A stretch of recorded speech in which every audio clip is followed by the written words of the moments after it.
کہ اسلام کی اصل تعلیمات پر جو پردے دور ملوکیت میں پڑ گئے تھے، اسلام کی اصل تعلیمات تو دور خلافت راشدہ کی تھی. اسلام کا آئیڈیل نظام تو وہ تھا کہ دور فاروقی میں سفیر آیا ہے ایران کا، اس نے پوچھا اینا ملککم، تمہارا بادشاہ کہاں ہے؟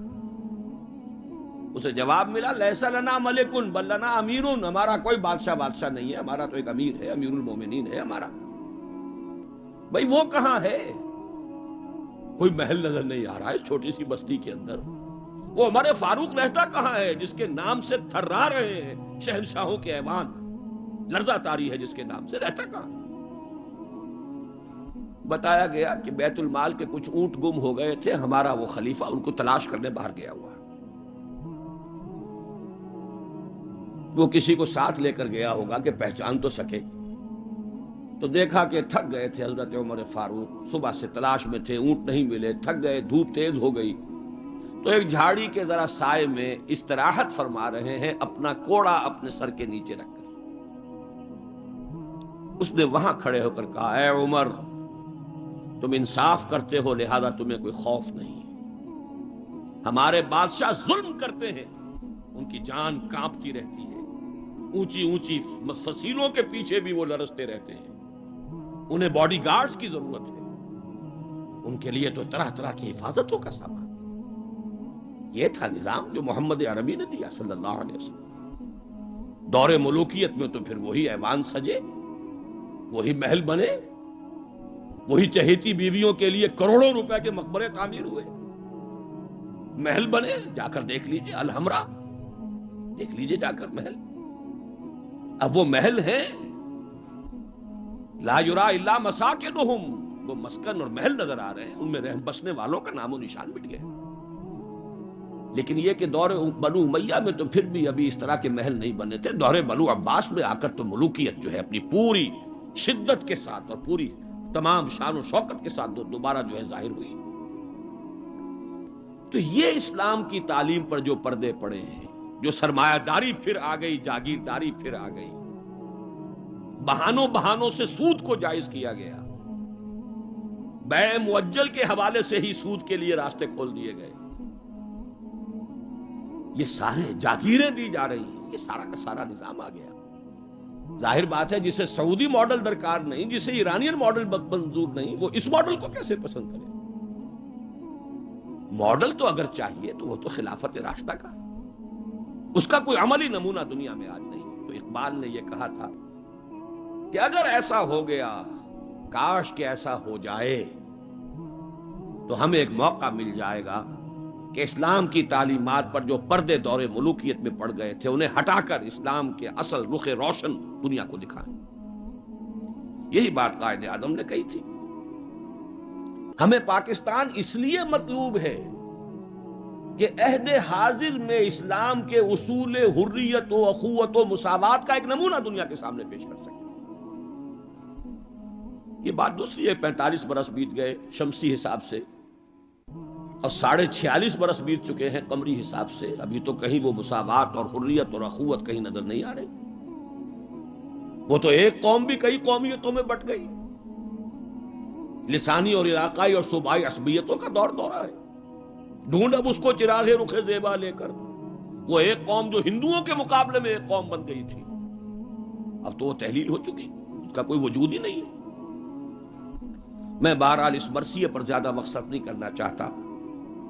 اس وقت عرض یہ کرنا ہے، آج کے انسان کی اصل ضرورت ایک ماڈل. زبانی کلامی بات کوئی قبول نہیں کرے گا. خلافت راشدہ کی مدح کریں گے، وہ کہیں گے پدرم سلطان بود تو راجے، تم کیا ہو؟ اپنی شکل دیکھو، تم کیا ہو؟ تم تو ہم سے بدتر ہو. تمہارے ہاں ڈسکریمنیشن، سید زیادہ تو سید زیادہ ہے ہی ہے، اونچائی ہے، اخلاق کا کتنا ہی پست ہو، اور یہ مسلی یہ تو ہے ہی نیچ، چاہے اخلاق اور کردار میں کتنا ہی اونچا ہو جائے. یوں تو سید بھی ہو، مرزا بھی ہو، افغان بھی ہو، تم سبھی کچھ ہو، بتاؤ تو مسلمان بھی ہو. تمہارا تمدن، تمہاری تہذیب، تمہارا نظام بدترین نظام. بڑے پیارے اشعار کہے علامہ اقبال نے، کہلوائے تو ہیں ابلیس کی زبان سے، اصل میں اس کے پردے میں پیغام اپنا دیا ہے۔ اور ان کی یہ نظم جو ہے ابلیس کی مجلس شورا، ان کے انتقال کے بعد چھپی ہے، یہ آخری دور ہے ان کا۔ اس لیے میں کہا کرتا ہوں کہ اقبال کا پیغام اگر دیکھنا ہو امت مسلمہ کے نام، تو یہ نظم جو ہے ابلیس کی مجلس شورا، یہ ان کا آخری پیغام۔ یہ ظاہر بات ہے کہ وہ کوئی نبی تو نہیں تھے معاذ اللہ، عام انسان تھے، ذہنی ارتقاء کے مختلف مراحل سے گزرے ہیں، تو ان کا ارتقاء جہاں تک ہوا ہے اس کی آخری صورت جو ہے وہ نظمیں ہیں کہ جو ارمغان حجاز میں شامل ہیں۔ جانتا ہوں میں یہ امت حامل قرآن نہیں، ہے وہی سرمایہ داری بندہ مومن کا دین۔ جانتا ہوں میں کہ مشرق کی اندھیری رات میں بے ید بیضا ہے پیران حرم کی آستین۔ عصر حاضر کے تقاضاؤں سے ہے لیکن یہ خوف، یہ ابلیس کہہ رہا ہے، عصر حاضر کے تقاضاؤں سے ہے لیکن یہ خوف، ہو نہ جائے آشکارا شرع پیغمبر کہیں۔ الحذر، آئین پیغمبر سے 100 بار الحذر، حافظ ناموس زن، یہ ہے معاشرت، مرد آزماں مرد آفرین۔ موت کا پیغام ہر نوع غلامی کے لیے، نہ کوئی فغفور و خاکہ نہ گدائے رہنشی، کرتا ہے دولت کو ہر آلودگی سے پاک و صاف، منعموں کو مال و دولت کا بناتا ہے امین۔ اس سے بڑھ کر اور کیا فکر و عمل کا انقلاب، بادشاہوں کی نہیں اللہ کی ہے یہ زمین، یہ ہے انقلاب۔ چشم عالم سے رہے پوشیدہ یہ آئیں تو خوب، ابلیس کہہ رہا ہے نا، چشم عالم سے رہے پوشیدہ یہ آئیں تو خوب، یہ غنیمت ہے کہ خود مومن ہے محروم یقین۔ یہ ماڈل آج کے انسان کی اصل ضرورت ہے۔ اب میں آپ کو بتاتا ہوں نبی اکرم صلی اللہ علیہ وسلم نے یہ ماڈل دیا کہ نہیں دیا۔ حضور صلی اللہ علیہ وسلم کا یہ ماڈل آج دنیا کا ہر باشعور انسان یہ ماننے پر مجبور ہے کہ آئیڈیل ماڈل،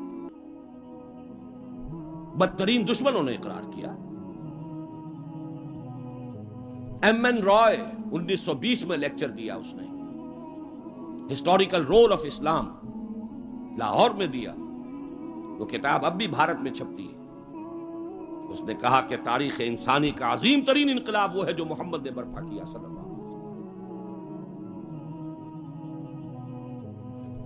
گاندھی نے 1937 میں جب پہلی مرتبہ ہندوستان میں انگریزوں نے ہمیں کچھ تھوڑی سی سیلف گورنمنٹ دینی شروع کی تھی، 35 کا ایکٹ جو ہے گورنمنٹ آف انڈیا ایکٹ 1935، اس کے نتیجے میں پھر الیکشنز ہوئے سن 36 میں، اور پھر وزارتیں بنی اور پورے ہندوستان میں کانگریس کی وزارت۔ ہریجن میں مقالہ لکھا گاندھی نے اور اپنے ان وزیروں کو کہا، ہدایت کی کہ ابو بکر اور عمر کے ماڈل کو سامنے رکھنا۔ میں تمہارے سامنے ابو بکر اور عمر کی مثال پیش کروں۔ مجھے ایک واقعہ اور یاد آیا ہے، یہ تو چیز چھپی ہوئی ہے، ہریجن کا مقالہ ہے، اس کو تو کوئی شخص ویریفائی کر سکتا ہے۔ ایک واقعہ جو ہے یہ ایک روایت ہے۔ میں جب پہلی مرتبہ حیدرآباد دکن گیا تھا، یہ آج سے کوئی 10 سال پہلے کی بات ہے، وہاں ایک مولانا ابوالکلام آزاد انسٹیٹیوٹ ہے، اس میں میری ایک تقریر تھی، کھچا کھچ بھرا ہوا ہال۔ ایک صاحب جو گورنر رہے تھے، پرانے کانگریسی بوڑھے 80 برس کی عمر کے گورنر رہے تھے بہار کے، بھی نام مجھے اس وقت ذہن سے اتر گیا ہے، وہ ان کی صدارت تھی۔ وہاں میں نے تقریر کی مولانا ابوالکلام آزاد مرحوم کے ایک زندگی کے بارے میں، اب اس کا تفصیل میں یہاں بیان نہیں کروں گا۔ تو ایک صاحب جو وہاں ریٹائر ہوئے تھے عثمانیہ یونیورسٹی سے as head of the political science department, وہ مجھ سے ملے۔ انہوں نے ایک تو مجھے یہ کہا کہ آج تک ابوالکلام کے بارے میں اگرچہ میں نے 20 لوگوں کو پی ایچ ڈی کرا دی ہے مولانا ابوالکلام آزاد کی زندگی اور ان کے خیالات، افکار، نظریات، ان پر 20 کو میں نے پی ایچ ڈی کرائی ہے اپنی نگرانی میں، لیکن اتنا کلیئر کانسیپٹ میرے سامنے ابوالکلام کا آج تک نہیں تھا۔ اور وہ 2 جملے میں بیان کر دیتا ہوں۔ میں نے یہ کہا کہ ابوالکلام کی زندگی کے 2 دور تھے، 1912 سے لے کر کا اور 1920 تک کا ابوالکلام، یہ تسلسل تھا تحریک شہیدین کا. سید احمد بریلوی رحمت اللہ علیہ اور شاہ اسماعیل شہید رحمہ اللہ، ان کی جو تحریک جہاد تھی اس کا معنوی تسلسل ہے ابوالکلام الہلال اور البلاغ والا ابوالکلام. لیکن پھر 1920 میں اس نے ہمت ہار دی، ماحول سے تعاون نہیں ملا، مخالفت ہوئی علماء کی طرف سے. اس کھاتے کو بند کر کے حزب اللہ کا کھاتا، حکومت الہیہ کے قیام کی جد و جہد، یہ چیپٹر کلوز کیا ابوالکلام. 1920 سے لے کر اور پھر 1958 تک، اپنے انتقال تک کا یہ جو دور ہے ابوالکلام کا، یہ ہے 1857 کی جنگ آزادی کا تسلسل. اگر آپ کے ذہن میں اپنی پچھلی صدی کی یہ دو تحریکیں ہوں، 1930 کی جو تحریک تھی، 1830 کی، 1826 سے لے کر 1831 میں پھر شہادت ہوئی ہے بالا کوٹ میں، یہ جو تحریک تھی اس کا تسلسل ہے الہلال اور البلاغ والا ابوالکلام. 1857 میں جنگ آزادی تھی، انگریز کے خلاف بغاوت، اسے غدر کہتے تھے، اب جنگ آزادی کہتے ہیں. انگریزی دور میں ہم نے جب تاریخ پڑھی تھی تو وہ غدر کے نام سے تھی. اس میں ہندو اور مسلمان دونوں شریک تھے، متحدہ جد و جہد تھی انگریز سے نجات پانے کی. تو ابوالکلام کی 1920 کے بعد سے لے کر باقی زندگی جو ہے وہ در حقیقت مانوی تسلسل ہے اس جنگ آزادی کا جو 1857 میں لڑی گئی اور ناکام ہو گئی. ناکام تو وہ بھی ہو گئی، تحریک شہیدین بھی ناکام، 1857 کی جنگ آزادی بھی ہو گئی. بہرحال انہوں نے ایک بات تو یہ بتائی، اور مجھے اصل میں جو یاد آیا تھا معاملہ وہ ان کے ایک اور قول کا تھا. 1917 میں وہ کہتے ہیں کہ میں علی گڑھ میں پڑھتا تھا. اس وقت تک وہ صرف ایک کالج تھا، ابھی یونیورسٹی نہیں بنا تھا، اور ہاسٹل میں رہتا تھا. تو ایک روز شور مچ گیا، گاندھی جی آئے، گاندھی جی آئے، گاندھی جی آئے. گاندھی ابھی نئے نئے آئے تھے ساؤتھ افریقہ سے، اور وہ گویا کہ انڈیا کے پولیٹیکل ہورائزن پر ابھی وہ ایک رائزنگ سن کی حیثیت سے تھے. شور مچ گیا، گاندھی جی آئے، گاندھی جی آئے. خیر وہ ہم نے ان کو گھیر لیا، کہا کچھ خطاب کیجیے. ان کا خطاب نہیں، میں تو صرف دیکھنے آیا تھا. اور وہ گیا تھا، پہلے حاضری دی تھی سر سید کے قبر پر. پھر اس نے کہا میں آپ لوگوں کو ایک تو خوشخبری دیتا ہوں، آپ کے کالج کے یونیورسٹی بننے کا فیصلہ ہو گیا ہے، چارٹر آپ کی یونیورسٹی کا منظور ہو گیا ہے. آپ کو معلوم نہیں ہوگا، میں آپ کو خوشخبری دے رہا ہوں. لیکن ایک بات میں آپ سے اور کہتا ہوں، لوگ ہم گوش ہو گئے. اگر آپ کا کالج یا آپ کی یونیورسٹی ایک عمر پیدا کر دے تو بہت بڑا احسان ہوگا نو انسان. لیکن مجھے یقین ہے آپ عمر پیدا نہیں کر سکتے، اس لیے کہ میں آپ کے ہاسٹلوں میں چکر لگا چکا ہوں. وہاں قالین بچھے ہوئے ہیں، وہاں عیش اور آسائش کے سامان ہیں. اس ماحول میں عمر پروان نہیں چڑھتا. میں یہ سمجھتا ہوں کہ علامہ اقبال نے جو اشعار لکھے ہیں، شاید یہ واقعہ ہی ہو کہ جو اس کی تحریک بنا ہو. تیرے صوفے ہیں افرنگی، تیرے قالی ہیں ایرانی، لہو مجھ کو رلاتی ہے جوانوں کی تن آسانی. تو معلوم ہوا کہ یہ عمر کا وہ مقام گاندھی کی نگاہ میں تھا. اور پھر سن 1937 میں 20 برس بعد وزیروں کو کہا ہے کہ ابو بکر اور عمر کو اپنے سامنے ماڈل کی حیثیت سے رکھو. ایچ جی ویلز نے کہا ہے، اگرچہ حضور کی ذاتی زندگی پر، خاص طور پر ازدواجی زندگی پر بڑے رقیق حملے کیے، لیکن پھر اس نے جب حجۃ الوداع کے ذکر پر آتا ہے concise history of the world میں، اس کا پرانا آپ کو کوئی ایڈیشن تلاش کرنا ہوگا، نئے ایڈیشن میں سے یہ پیسیجز نکال دیے ہیں نئے ایڈیٹرز نے. لیکن یہاں کی یونیورسٹی سے میں نے نکلوا کر ایک دفعہ ویریفائی کیا تھا، چونکہ مجھے تو بہت پرانے یہ الفاظ یاد تھے، لیکن پھر میں نے انہیں تازہ کیا کراچی یونیورسٹی کی لائبریری سے. اس میں وہ لکھتا ہے، وہ حضور کے خطبے کے الفاظ نقل کر کے، لا فضل لعربی علی عجمی ولا لعجمی علی عربی ولا لاحمر علی اسود ولا لاسود علی احمر الا بالتقوی کلکم بنو آدم وآدم من تراب. اس کا ترجمہ دے کر پھر لکھتا ہے کہ اگرچہ ہیومن فریٹرنیٹی، فریڈم اور ایکویلٹی کے سرمنز تو پہلے بھی بہت کہے گئے تھے، جیزس آف نزارت کے ہاں، حضرت مسیح کا تذکرہ کر رہا ہے، جیزس آف نزارت کے ہاں بھی سرمنز تو بہت ہیں، لیکن یہ ماننا پڑتا ہے کہ تاریخ انسانی میں پہلی مرتبہ محمد نے ان اصولوں پر ایک معاشرہ قائم کر کے دکھایا. اس سے بڑا ٹریبیوٹ کیا ہوگا؟ اور دشمن ہے، ذاتی اعتبار سے حملے کر رہا ہے، رقیق حملے کر رہا ہے، استہزاء کر رہا ہے یہ تعدد ازدواج کا، لیکن یہ بات ماننے پر مجبور ہے کہ انسانی تاریخ میں پہلی مرتبہ انسان کی حریت، اخوت اور مساوات کے اصولوں پر مبنی ایک نظام قائم کیا محمد صلی اللہ علیہ وسلم. اور نوٹ کیجئے یہی 3 الفاظ قائد اعظم نے استعمال کیے تھے. ہم پاکستان اس لیے چاہتے ہیں کہ عہد حاضر میں اسلام کے اصول حریت و اخوت و مساوات کا ایک نمونہ دنیا کو دکھا. اسی طرح پھر ڈاکٹر مائیکل ہارٹ کی دی 100 مشہور کتاب ہے. بہرحال یہ ماڈل، یہ رحمت محمد الرسول اللہ صلی اللہ علیہ وسلم انسان کو عطا کر چکے ہیں، اور اپنے تو بہرحال مدح کریں گے ہی. اپنوں کی تو آنکھ محبت اور عقیدت کی آنکھ ہے، لیکن میں نے یہ گواہیاں دی ہیں اغیار کی، دشمنوں کی. اب آئیے دوسری آیت کی طرف. لقد کان لکم فی رسول اللہ اسوۃ حسنہ. یہاں خطاب ہو رہا ہے تمہارے لیے اللہ کے رسول کی زندگی میں، اللہ کے رسول کی شخصیت میں ایک عمدہ نمونہ ہے. پہلے تو غور کیجئے لکم سے مراد کیا ہے. یہاں خطاب مسلمانوں سے ہے، یہاں پوری نوع انسانی سے نہیں ہے. یہ فرق ہے، نوٹ کر لیجئے.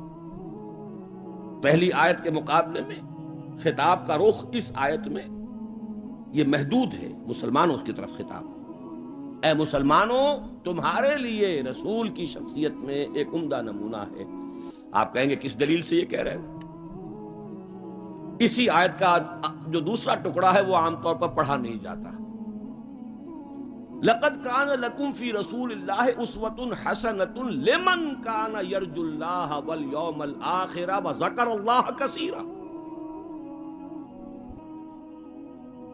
اس شخص کے لیے اسوہ ہے حضور کی زندگی اور شخصیت جو 3 شرطیں پوری کرے. جیسے کہ قرآن مجید خود اپنے بارے میں کہتا ہے ہدی للناس شہر رمضان الذی انزل فیہ القرآن ہدی للناس وبینات من الہدی والفرقان. لیکن سورہ بقرہ ہی کے شروع میں کہتا ہے ہدی للمتقین. ستیارتھ پرکاش کے مصنف نے سوامی دیانند سرسوتی نے تو اعتراض کیا تھا اس پر. 14واں باب، بدنام زمانہ 14واں باب یاد ہوگا.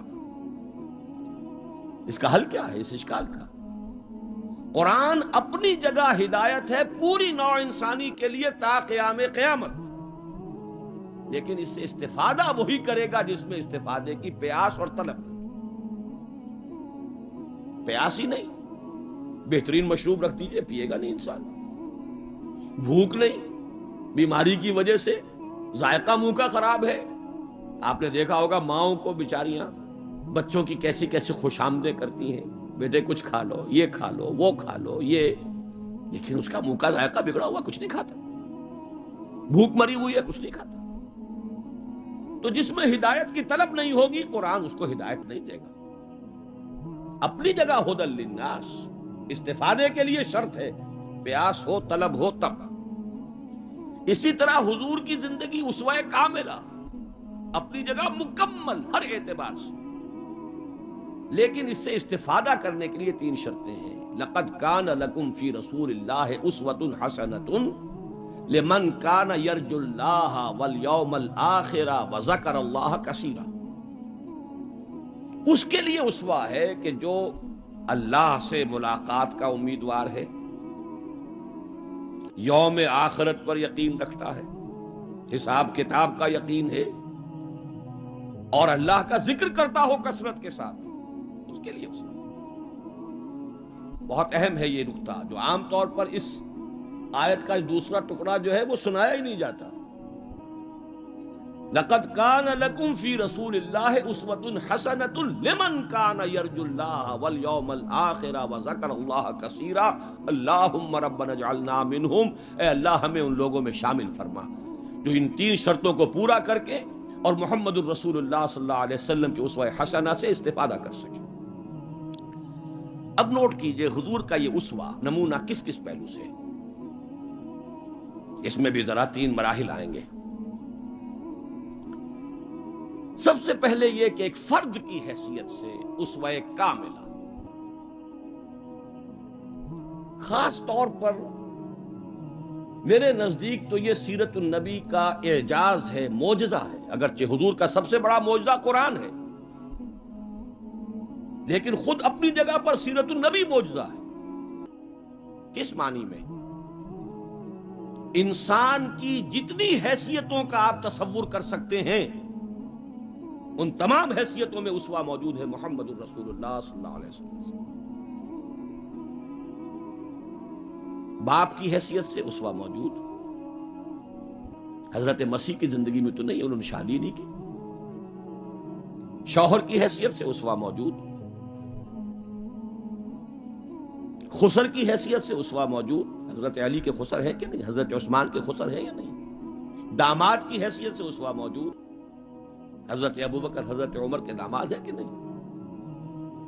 پھر ذرا غور کیجئے، داعی کی حیثیت سے اسوہ، مبلغ کی حیثیت سے اسوہ، معلم کی حیثیت سے اسوہ، مربی اور مزکی کی حیثیت سے اسوہ، امام مسجد کے اعتبار سے اسوہ، خطیب مسجد کے اعتبار سے اسوہ، پھر میدان جنگ میں سپہ سالار کی حیثیت سے اسوہ، قاضی القضات کی حیثیت سے اسوہ، اور صدر مملکت کی حیثیت سے اسوہ۔ کون سی زندگی کا گوشہ رہ گیا؟ اتنی گمبھیر زندگی کا واقعہ یہ ہے کہ کوئی اور دنیا میں مثال آپ نہیں دے سکتے، اتنی جامع زندگی۔ یہی بات ہے جو ڈاکٹر مائیکل ہارٹ نے تو یہی بات تو کہی ہے، he is the only person supremely successful in both the religious and secular fields۔ باقی عظیم شخصیتیں ایسی ہیں یا مذہب و اخلاق اور روحانیت کے میدان میں بلند نظر آئیں گی تو دنیا اور سیاست اور مملکت اور ریاست اور سپہ سالاری میں زیرو۔ گوتم بدھ کا ادھر اونچا مقام ہے، ادھر زیرو۔ حضرت مسیح کا ادھر اونچا مقام، ادھر زیرو۔ حضرت مسیح ابھی آئیں گے، دوسرا میدان بھی، اس میں بھی ان کی جولانیاں ہوں گی، لیکن اس وقت تک دنیا جس مسیح سے واقف ہے ان کی زندگی میں تو دوسرا کھاتا ہی نہیں ہے، کھانا کھلا ہی نہیں۔ اور ادھر آئیے سکندر اعظم کہاں میکڈونیا سے چلا ہے اور بیاس تک پہنچ گیا ہے 3 سال کے اندر اندر، لیکن روحانیت اور مذہب اور اخلاق کے معاملے میں زیرو سے کام نہیں چلتا، کوئی مائنس ویلیو لانی پڑے گی۔ اسی طرح اٹیلا، اسی طرح چنگیز خان۔ ایک ہی شخصیت ہے، the only person supremely successful in both the fields, گویا کہ ہر اعتبار سے اسوہ کاملہ۔ یہاں بھی ایک نقطہ ذرا سی ڈائگریشن ہے۔ ایک پہلو ایسا ہے انسانی زندگی کا جس میں حضور اس کا کی شخصیت یا آپ کی سیرت اسوہ نہیں ہے۔ آدمی چونک جائے گا، اسے شاید توہین پر محمول کرے، لیکن ہے۔ اور وہ شخصیت کا پہلو ہے ایک عورت کی حیثیت سے، بیوی کے لیے اسوہ، ماں کے لیے اسوہ، کہاں سے آئے گا؟ آخر آدھی انسانیت ہے، نصف بہتر حیات آپ تو کہتے ہیں، دی بیٹر ہاف، اس کے لیے اسوہ، اس کی نسوانی زندگی کے اعتبار سے اسوہ کا۔ دیکھیے یہی نقطہ ہے، نوٹ کر لیجئے، دل پر لکھ لیجئے۔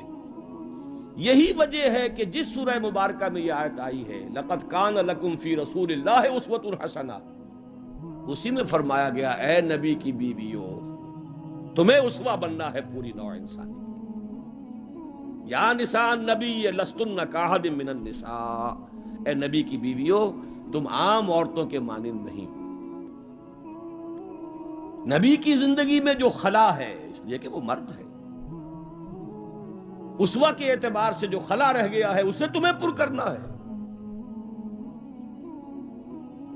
انما یرید اللہ لیذھب عنکم الرجس اہل البیت ویطہرکم تطہیرا، اللہ چاہتا ہے کہ تم سے ہر طرح کی گندگی آلائش کو خوب دھو کر پاک کر دے، تطہیر جتنا کہ تطہیر کا حق ہے بتمام و کمال تمہاری شخصیتوں میں پورا ہو جائے، اس لیے کہ تم پوری امت کے لیے، نوع انسانی کے لیے اسوہ کی وہ کمی کہ جو سیرت محمدی میں ہے صلی اللہ علیہ وسلم، اس خلا کو پر کرنے والی بنو گی۔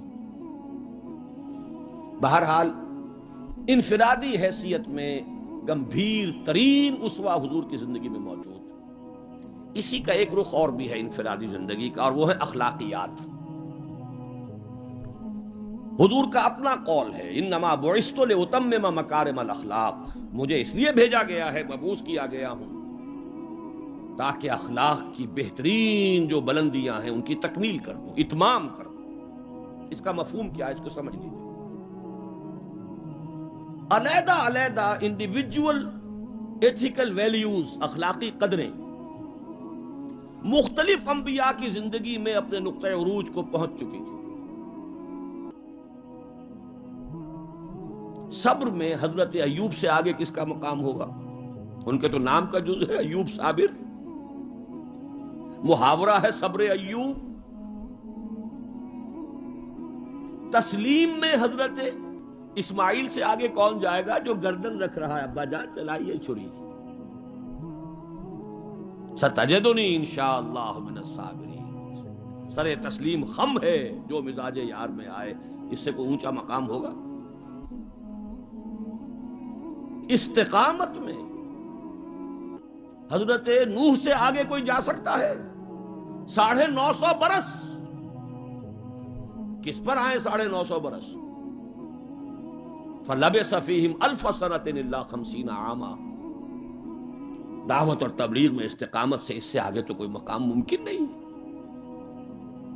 غیرت اور حمیت اور جلال دین کے لیے حضرت موسیٰ سے آگے کون جائے گا؟ زہد اور لذات دنیا سے کنارہ کشی میں حضرت مسیح اور حضرت یحییٰ سے آگے کون سا مقام؟ اب کمی کون سی تھی؟ یہ ہے بات سوچنے کی۔ پھر اتمام کس کا کیا حضور؟ یہ اتمام ہے جامعیت کا اتمام، ان تمام اقدار کو جمع کر کے ایک بہترین گلدستہ توازن، اعتدال کے ساتھ ان سب کو ایک شخصیت میں جمع کر دینا، یہ ہے وہ اتمامی اور تکمیلی شان جو محمد الرسول اللہ صلی اللہ علیہ وسلم کی ہے اس میدان میں۔ زہد بھی ہے لیکن ازواج مطہرات بھی ہے، نکاح بھی ہے۔ وہ زہد نہیں ہے کہ جو رہبانیت والا زہد ہو۔ حضرت عائشہ کی شہادت ہے کہ حضور بیٹھے ہوتے تھے ہمارے مابین اور پیار اور محبت کی باتیں ہوتی تھیں، وہ زاہد خشک کا معاملہ نہیں تھا حضور کا۔ حضور نے خود فرمایا مجھے تمہاری اس دنیا سے 3 ہی چیزیں پسند ہیں، ان میں سے ایک عورت کا ذکر کیا، کوئی حجاب نہیں، جو فطرت ہے جو اللہ نے بنائی ہے، بھرپور عائلی زندگی بسر کی ہے، اور بہت محبت کرنے والے اور محبت دینے والے شوہر تھے محمد صلی اللہ علیہ وسلم۔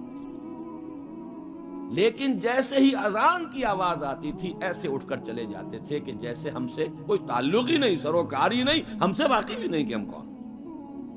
یہ ہے وہ درمیان قار دریا تختہ بندم کر دئی، بازمی گوئی کے دامن تر مکن ہوشیار باش۔ اچھا دیکھیے یاد آ گیا ہے، آپ کی بھی طبیعت اس وقت جو ہے میں تو دیکھ رہا ہوں آمادگی ہے، وقت کچھ زیادہ بھی صرف ہو جائے تو کوئی حرج نہیں۔ رجم کا ایک واقعہ ہو رہا ہے حضرت مسیح کی زندگی میں، وہ میری مگدلین پڑھا ہوگا آپ نے، زانیہ تھی، جرم ثابت ہو گیا، اسے رجم کرنے کے لیے لے کے جا رہے تھے، شور مچا ہوا تھا، حضرت مسیح بھی گزر رہے تھے، کیا معاملہ ہے؟ یہ ہے، فرمایا ٹھیک ہے چلو، خود بھی چلے۔ اب جب اسے باندھ دیا گیا، اب کھڑے ہو کے فرمایا ٹھیک ہے قانون ہے رجم کا، اور یہ شریعت موسوی کا حکم ہے، رجم ہونا چاہیے، لیکن اس کو پہلا پتھر وہ مارے جس نے خود کبھی زنا نہ کیا۔ میں کہتا ہوں حیرت ناک بات ہے یہ کہ اتنی شرافت ان لوگوں میں تھی کہ ایک ایک جو ہے وہاں سے کھسکنا شروع ہو گیا، مجمع چھٹ گیا۔ یہ ایک رخ ہے زندگی کا۔ حضور کی شخصیت میں اب آپ کو 2 رخ جمع ملیں گے۔ وہ غامدیہ خاتون آئی ہے اور اس نے کہا حضور مجھ سے وہ خطا ہو گئی ہے، مجھے پاک کر دی۔ حضور نے پوچھا کہ کہیں کوئی حمل تو نہیں ہے؟ جی حمل بھی ہے۔ تو جاؤ، جرم تمہارا ہے، اس جان کا کیا جرم ہے جو تمہارے پیٹ میں ہے؟ وضع حمل کے بعد آنا۔ اب آئی ہے وہ وضع حمل کے بعد، بچہ گود میں ہے۔ حضور وہ مرحلہ طے ہو گیا، اب مجھے پاک کر دیجئے، رجم کر دیجئے، میں پاک ہو جاؤں، دنیا کی سزا میں بھگت لوں گی، آخرت میں اللہ مجھے بچا۔ فرمایا ابھی تو اس بچے کی زندگی تمہارے ساتھ وابستہ ہے، جاؤ دودھ پلاؤ۔ کچھ دنوں کے بعد پھر آئی ہے، بچے کے ہاتھ میں روٹی کا ٹکڑا ہے، کھا رہا ہے۔ فرمایا ہاں اب ٹھیک ہے، لے جاؤ اس کو رجم کر دو، اللہ کا حکم ہے۔ لا تاخذکم رافت فی دین اللہ ولا تاخذکم بہما رافت فی دین اللہ، اللہ کا حکم ہے، کرنا ہوگا، چاہے اپنے سینے پر پتھر رکھنا پڑے، اب رجم کرنا ہوگا۔ لیکن جب رجم ہو گیا ہے اور وہ خاتون جو ہے ان کا انتقال ہو گیا، کسی کی زبان سے نکل گیا کتنی بے حیا عورت تھی، حضور نے ڈانٹ دیا، نہیں، اس عورت نے وہ توبہ کی ہے کہ اگر تمام مدینے والوں پر تقسیم کر دی جائے تو سب کی نجات کا ذریعہ بن جائے۔ یہ توازن ہے، حکم رب کا نفاذ بھی ہے، اس میں اپنی ذاتی شفقت کو آڑے نہیں آنے دینا ہے، لیکن یہ نہیں ہے کہ اس سے کوئی سوء ظن ہو۔ مریض سے دشمنی نہیں ہوتی، مرض سے دشمنی ہوتی، مریض سے تو ہمدردی ہوتی، اور اس نے تو وہ توبہ کی ہے۔ بہرحال انفرادی سطح پر میں نے ایک تو عرض کیا کہ اسوہ محمدی کی جامعیت کبریٰ، نمبر 2 اخلاقی میدان میں تکمیل، یعنی تمام جتنی اخلاقی اقدار ہیں بلند اور اعلیٰ، ان کا مجموعہ حسین گلدستہ، جس میں ہر شے اپنے اپنے مقام پر صحیح توازن اور اعتدال کے ساتھ ہے، یہ ہے خاص معاملہ محمد الرسول اللہ صلی اللہ علیہ وسلم۔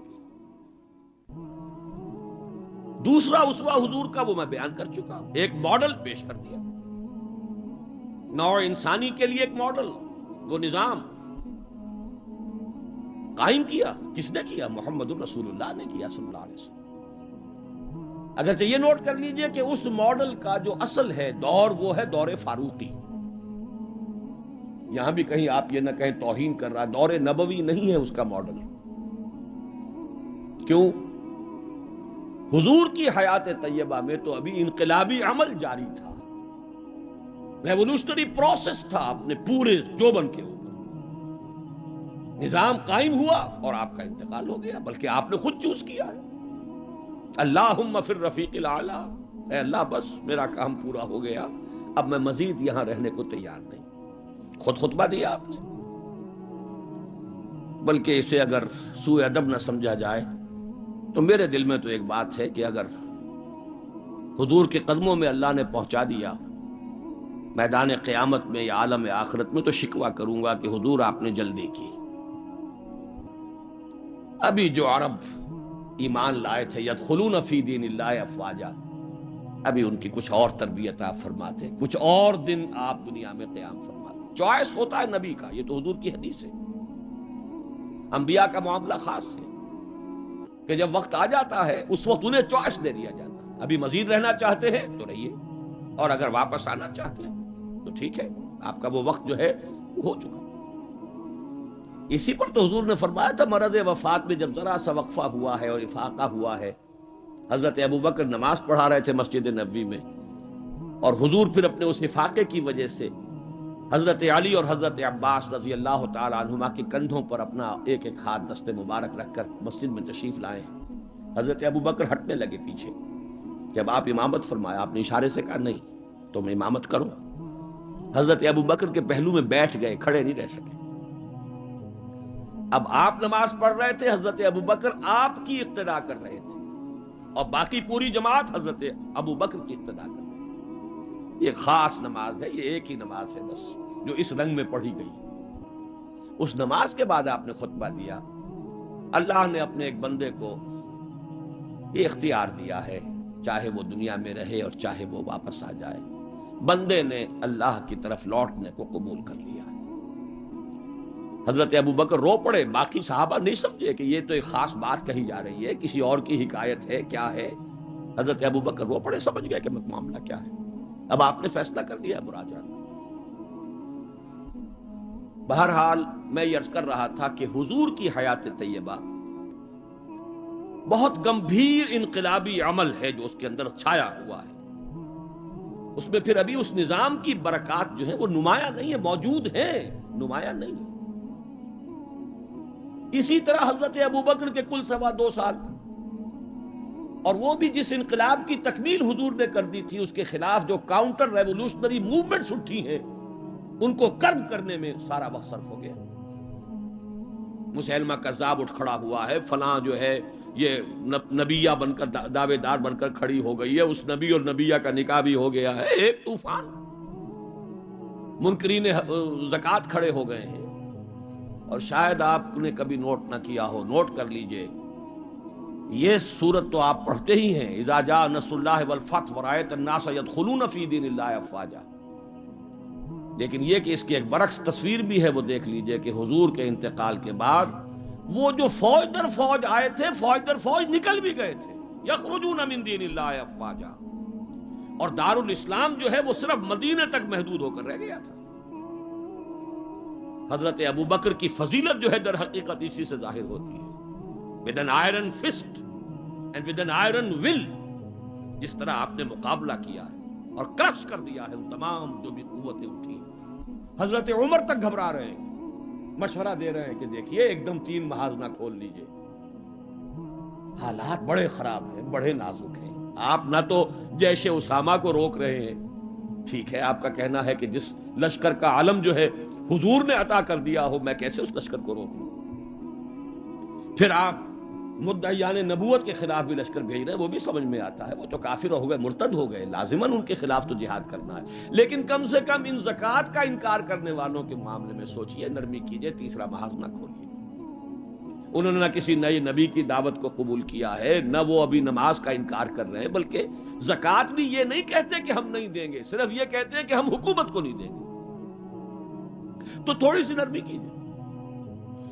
حضرت عمر کو ڈانٹ ملائی ہے حضرت ابو بکر نے. اے عمر، تم دور جاہلیت میں تو بڑے سخت تھے اور بڑے ہمت والے تھے، اسلام میں آ کر کمزور ہو گئے. اور پھر وہ تاریخی الفاظ کہے ہیں، ایبدل الدین وانا حی، کیا دین کے اندر ترمیم ہوگی جبکہ میں ابھی زندہ ہوں؟ میری زندگی میں دین میں ترمیم نہیں ہو سکتی. خدا کی قسم اگر کسی اور نے میرے ساتھ نہ دیا، تنہا جاؤں گا اور ان مانعین زکوٰۃ سے جہاد کروں گا.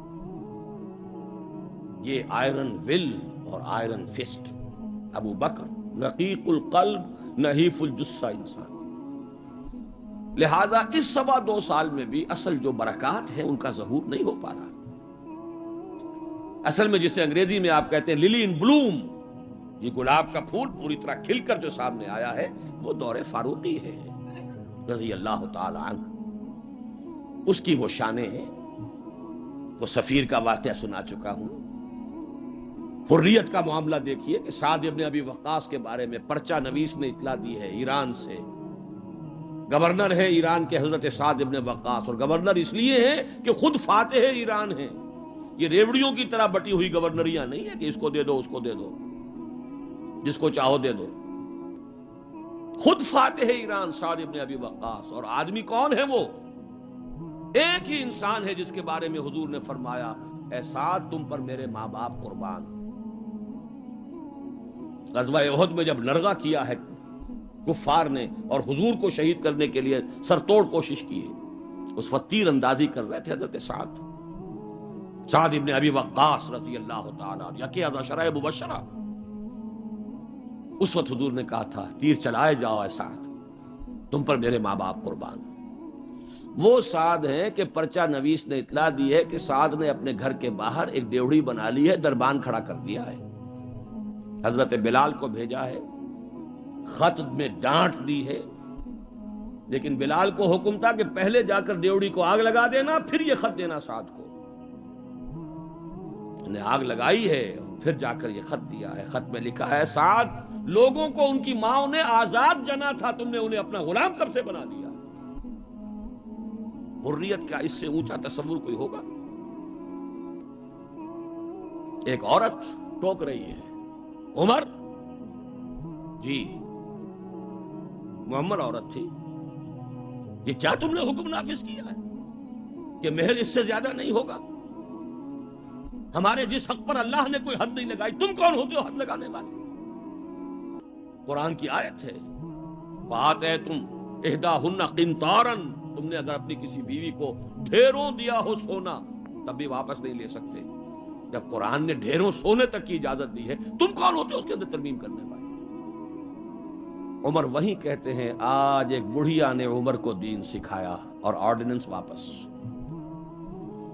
حریت، احتساب، تنقید، مساوات، اگر یہ کچھ چڑیاؤں کے نام ہیں، ہمارے لیے تو یہ چڑیاں ہیں، ان کا ہے، صرف شکلیں ہیں، نام ہیں، حقیقت کہیں نہیں. ان تمام چیزوں کی بتمام و کمال حقیقت دیکھنی ہو تو حضرت فاروق کا دور ہے. بیت المقدس کا سفر کر رہے ہیں اور ایک اونٹ تقریباً 700 میل کا سفر ہے، کوئی نجی سفر نہیں ہے، کوئی انٹوریج نہیں ہے، کوئی 250-300-400 آدمی ساتھ نہیں ہے، کوئی پورا بوئنگ 747 نہیں لے جایا گیا عمرے کے لیے. ایک اونٹ، ایک خادم، اسی اونٹ پر راشن بھی ہے، لہذا بیک وقت 2 آدمی نہیں بیٹھ سکتے، ایک ہی آدمی سواری کر سکتا. ایک منزل میں خلیفہ وقت اوپر بیٹھے ہیں اور خادم نکیل پکڑ کر آگے چل رہا ہے، اگلی منزل میں خادم اوپر بیٹھا ہے اور خلیفہ وقت نکیل پکڑ کر چل رہا ہے. اور آخری وقت میں باری اتفاقاً آ گئی خادم کی، اس نے ہاتھ جوڑ دیا کہ خدا کے لیے لوگ کیا کہیں گے، میرے سر ہو جائیں گے. فرمایا نہیں، الدور دورک، نہیں، باری تمہاری. اور اس محاذ پر تھے کون کمانڈر؟ ابو عبیدہ بن الجراح رضی اللہ تعالی عنہ، امین هذه الامہ. جب غلغلہ ہوا، آ گئے عمر، آ گئے عمر، آ گئے، تشریف لے آئے. اب وہ آئے ہیں استقبال کے لیے، دیکھا کپڑے سخت میلے، ننگے پاؤں، درمیان میں کہیں کیچڑ آیا تھا، پیدل چل کے آ رہے تھے تو جوتے بھی ہاتھ میں لے لیے تھے.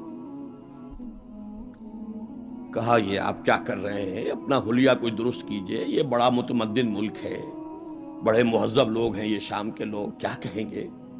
ڈانٹ پلائی ہے حضرت ابو عبیدہ کو بھی. نحن قوم اعزنا اللہ بالاسلام، اے ابو عبیدہ کیا ہو گیا ہے تمہیں، ہم وہ لوگ ہیں کہ ہمیں جو عزت اللہ نے دی ہے وہ اسلام سے دی ہے، کپڑوں سے نہیں دی. واقعہ یہ ہے کہ یہ ہے وہ heights by great men reached and kept.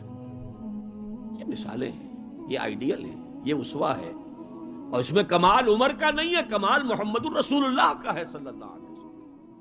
درخت اپنے پھل سے پہچانا جاتا ہے، عمر تو درخت کا پھل ہے، ابو بکر اس درخت کے پھل ہیں، صحابہ کرام اس شجرہ طیبہ کے برگ و بار ہیں. اسوہ تو محمد کا ہے صلی اللہ علیہ وسلم. لیکن اب آگے آئیے، اسوے کی تیسرا حصہ ہے اسوہ کا، اور یہ نوٹ کر لیجئے جس مقام پر یہ آیت وارد ہوئی ہے سورہ احزاب میں. پہلے تو میں نے آپ کو بتایا سورہ احزاب ہی میں وہ آیت بھی ہے جس میں اسوہ خواتین کے لیے حضور کے ازواج مطہرات. لیکن یہ آیت کہاں آئی ہے پرٹیکولرلی؟ وہ ہے غزوہ احزاب، جنگ کا مرحلہ. یہ جنگ کس لیے لڑی جا رہی تھی؟ غلبہ دین کے لیے، لِیُظْهِرَهُ عَلَى الدِّینِ كُلِّهِ. چھاپڑا صاحب سے آپ نے وہ سورہ صف کی آیات سن لی ہیں، کاش کہ وہ ایک آیت اور شامل کر دیتے اس سے پہلے، اس لیے کہ اس وقت کا جو دنیا کا نقشہ ہے وہ اس آیت میں. یریدون لیطفئوا نور اللہ بافواہہم، یہ چاہتے ہیں کہ اللہ کے نور کو، اللہ کے اس نور کو اپنی منہ کی پھونکوں سے بجھا دیں. واللہ متم نورہ ولو کرہ الکافرون، اور اللہ تو اپنے نور کا اتمام فرما کر رہے گا چاہے کافروں کو کتنا ہی ناگوار ہو. هو الذی ارسل رسولہ بالہدی ودین الحق لیظہرہ علی الدین کلہ ولو کرہ المشرکون. اس کا ترجمہ آپ سن چکے ہیں. وہی ہے اللہ جس نے بھیجا اپنے رسول کو الہدا اور دین حق دے کر تاکہ غالب کریں اس کے کل کے کل دین پر، پورے کے پورے نظام زندگی پر، تمام کے تمام نظاموں پر، دینوں پر، چاہے مشرکوں کو کتنا ہی ناگوار ہو. اسی کے لیے جہاد کی پکار ہے. هل ادلکم علی تجارۃ تنجیکم من عذاب الیم تؤمنون باللہ ورسولہ وتجاہدون فی سبیل اللہ باموالکم وانفسکم. اسی کے لیے قتال کی ترغیب ہے. یہ اس پہلے حصے میں ہے. ان اللہ یحب الذین یقاتلون فی سبیلہ صفا کانہم بنیان مرصوص. تو حضور کا ایک اسوہ تو پوری نوع انسانی کے لیے ہے، وہ ماڈل جو آپ نے دکھا دیا، قائم کر کے نظام کی ایک مثال دنیا کے سامنے پیش کر دی. یہ ممکن ہے، قائم ہو سکتا ہے، یہ کہانی نہیں ہے، یہ تو تاریخ کا نصف النہار ہے. 5000 برس قدیم بات ہوتی تو کہتے پتہ نہیں ڈھکوسلا ہے، ہوا بھی ہے کہ نہیں ہوا. یہ تو عین ہسٹوریکل ایرا ہے، تاریخی حقائق ہیں، پوری دنیا مان رہی ہے. روز روشن نصف النہار پر سورج تاریخ کا ہے، جبکہ محمد الرسول اللہ صلی اللہ علیہ وسلم نے یہ ماڈل پیش کیا، جس کا کہ اقرار اور اعتراف دشمن کر رہے ہیں. تو وہ اسوہ تو ہے پوری نوع انسانی کے لیے. میں نے آپ کو نوٹ کرایا تھا لقد کان لکم. وہ اسوہ جو اس امت کے لیے ہے وہ کون سا اسوہ ہے؟ وہ اسوہ ہے وہ طریقہ کار جس سے کہ آپ نے وہ انقلاب برپا کیا. کیسے قائم کیا؟ منہج کیا تھا؟ منہاج کیا تھا؟ طریقہ کار کیا تھا؟ پہلے کیا کیا تھا؟ پھر کیا کیا تھا؟ اگلا قدم اٹھایا تو کیوں اٹھایا؟ پہلے نہیں اٹھایا تو کیوں نہیں اٹھایا تھا؟ کیا سبب ہے کہ مکے میں حکم دیا جا رہا ہے چاہے تمہارے ٹکڑے اڑا دیے جائیں، تمہیں زندہ آگ کے اندر جلا دیا جائے، تب بھی تم ہاتھ نہیں اٹھاؤ گے؟ کفو ایدیکم، اپنے ہاتھ بندھے رکھو. نو ریٹیلیشن، نو ریونج، کوئی انتقام نہیں، کوئی قصاص نہیں. آئے گا وہ وقت جب تمہارے ہاتھ کھول دیے جائیں گے. نغمہ ہے بلبل شوریدہ تیرا خام، ابھی اپنے سینے میں اسے اور ذرا تھام. ابھی اپنے ہاتھ روکے رکھو، چاہے تمہارے جسم کے ٹکڑے کر دیے. کیا وجہ ہے؟ پھر کیا وجہ ہے؟ ہاتھ کھل گئے، کیوں کھل گئے؟ فیصلہ کن چیز کون سی تھی؟ ہاتھ بندھے ہوئے تھے تو کیوں بندھے ہوئے تھے؟ کھلے تو کیوں کھلے؟ کب کھلے؟ کس تبدیلی کی وجہ سے کھلے؟ کیا وجہ ہے کہ سن 6 میں صلح حدیبیہ کر رہے ہیں اور بظاہر گر کر اور دب کر رہے ہیں؟ ہر مسلمان کا خون کھول رہا ہے. حضرت عمر سے تو ضبط نہیں ہو سکا. ساری عمر پچھتاتے رہے کہ میں نے گستاخی کا معاملہ کیا تھا. جو جا کر حضور سے کہا تھا کیا ہم حق پر نہیں ہیں؟ فرمایا ہاں ہم حق پر ہیں. تو پھر ہم دب کر صلح کیوں کر رہے ہیں؟ فرمایا میں اللہ کا رسول ہوں، وہی کر رہا ہوں جس کا مجھے حکم ہے. یہی بات حضرت علی نے کی جب سہیل ابن عمر نے کہا ہے کہ یہ معاہدہ جو لکھا جا رہا ہے صلح کی دستاویز، اس میں آپ کے نام کے ساتھ رسول اللہ کا لفظ نہیں ہوگا، اس لیے کہ دستاویز پر تو دونوں پارٹیز کے دستخط ہونے.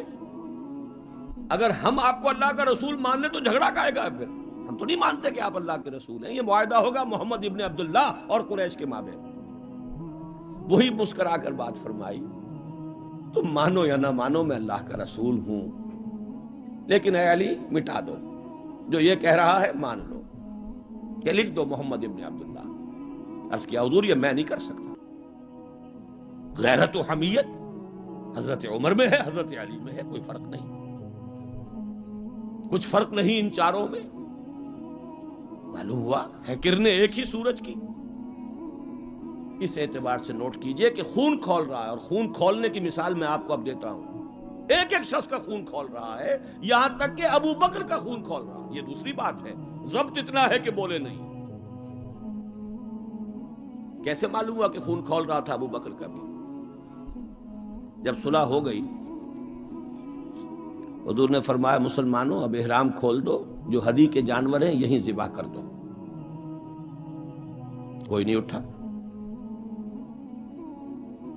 دوسری مرتبہ فرمایا مسلمانوں اٹھ جاؤ، اٹھو، اب جو ہو گیا صلح ہو گئی ہے، احرام کھول دو. کوئی نہیں اٹھا. ابو بکر بھی نہیں اٹھے، ایک آدمی نہیں اٹھا. تیسری مرتبہ پھر کہا. آپ حیران ہوں گے کہ یہ صحابہ کا یہ واقعہ، حضور کا حکم، اس کی ایک توجیہ ہے وہ میں بعد میں عرض کروں گا، لیکن پہلے واقعہ کیا ہے اس کو سمجھیے۔ دل گرفتہ ہو کر حضور اپنے خیمے میں گئے، ناراض ہو کر، دل گرفتہ۔ حضرت ام سلمہ تھا ساتھ تھی رضی اللہ تعالیٰ، بڑی مدبر خاتون، بہت مدبر خاتون۔ جا کر کہا ہے کہ مسلمانوں کا یہ حال ہے سب کا، میں نے 3 مرتبہ کہا ہے، کوئی نہیں اٹھ رہا۔ حضرت ام سلمہ نے مشورہ دیا، حضور آپ کسی سے کچھ کہیے نہیں، اپنا احرام کھول دیجئے، قربانی دیجئے۔ اب آئے ہیں، آ کر اپنا احرام کھول دیا، قربان، اب سب اٹھ گئے، سب نے قربانیاں دے دی۔ میرے ذہن میں اس کی تعویل یہ ہے کہ لوگ منتظر تھے، اسے کہا جاتا ہے فلسفے میں حالت منتظرہ، پتہ نہیں حضور ہمارا امتحان تو نہیں لے رہے، یہ احرام کیسے کھول دے بغیر عمرہ کیے، یہ کوئی اللہ اور اس کے رسول کی طرف سے ہماری غیرت و حمیت کا امتحان تو نہیں ہے۔ اس سسپینس میں تھے، جب دیکھا کہ حضور نے تو کھول دیا احرام، قربانی دے دی، اب گویا کہ کوئی شک اور شبہ کی بات نہیں رہی کہ یہی منشاء نبوت ہے، یہی حکم ہے، لہذا کوئی ایک بھی نہیں تھا کہ جو پیچھے رہ گیا۔ لیکن میری گفتگو اس وقت اس مرحلے پر تھی کہ قابل توجہ ہے یہ بات، 2 سال قبل سن 6 میں حضور صلی اللہ علیہ وسلم بظاہر گر کر دب کر صلح کر رہے ہیں، اور 2 سال کے بعد قریش کا سردار آ کر ابو سفیان خوش آمدیں کر رہے ہیں، اس لیے میں ادب کا اس سے نام دوں گا کہ ایمان لے آئے بعد میں، صحابی ہے، خدا کے لیے ہماری طرف سے خطا ہوئی ہے، ہمارے ایک قبیلے نے، ہمارے حلیف قبیلے نے صلح کو توڑا ہے، رینیو کر دیجئے، دوبارہ وہ ٹریٹی ہو جائے، دوبارہ معاہدہ ہو جائے۔ حضور نہیں سن رہے، سفارشیں کرا رہے ہیں، حضرت علی سے کرا رہے ہیں، فلاں سے کرا رہے ہیں، خدا کے لیے سفارش کرو، منواؤ۔ ابو سفیان بڑے مدبر انسان، انہیں پتا تھا اب ہمارے اندر طاقت نہیں ہے، اب ہم مقابلہ نہیں کر سکتے محمد کا۔ 2 برس جو حضور کو مل گئے، اس میں جو آپ نے پھر اپنی دعوت اور جو تنظیم اور تربیت کے مراحل جس تیزی کے ساتھ آگے بڑھائے ہیں، خیبر فتح کر لیا، اتنی بڑی فتح، صلح حدیبیہ کے فوراً بعد، جب اندرون ملک عرب کوئی اندیشہ نہیں رہا، سیدھے آپ نے تیر کی طرح رخ کیا خیبر کا، اور وہ گڑھ اور قلعہ جو ہے یہود کا، اس کو پاش پاش کر دیا۔ اب طاقت اتنی ہو چکی تھی کہ ابو سفیان کو معلوم تھا we are no match to Muhammad now صلی اللہ علیہ وسلم۔ اس لیے بلکہ اس میں بھی واقعہ سن لیجئے، حضرت ام حبیبہ ابو سفیان کی بیٹی ہے، حضور کے نکاح میں ہے، معلوم ہوا کہ this is the nearest approach، اس سے زیادہ سفارش اور کون سی ہوگی، اپنی بیٹی جو ہے خود نبی کے گھر میں، بڑی امیدیں لے کر گئے ہوں گے ابو سفیان۔ حضرت ام حبیبہ کے حجرے میں جب گئے، چارپائی پر بیٹھنے لگے تھے، انہوں نے کہا ابا جان ذرا ٹھہریے، بستر بچھا ہوا تھا اس کو طے کر دیا، کہا اب بیٹھیے۔ اب یہ قریش کا سردار، مکے کا چیف،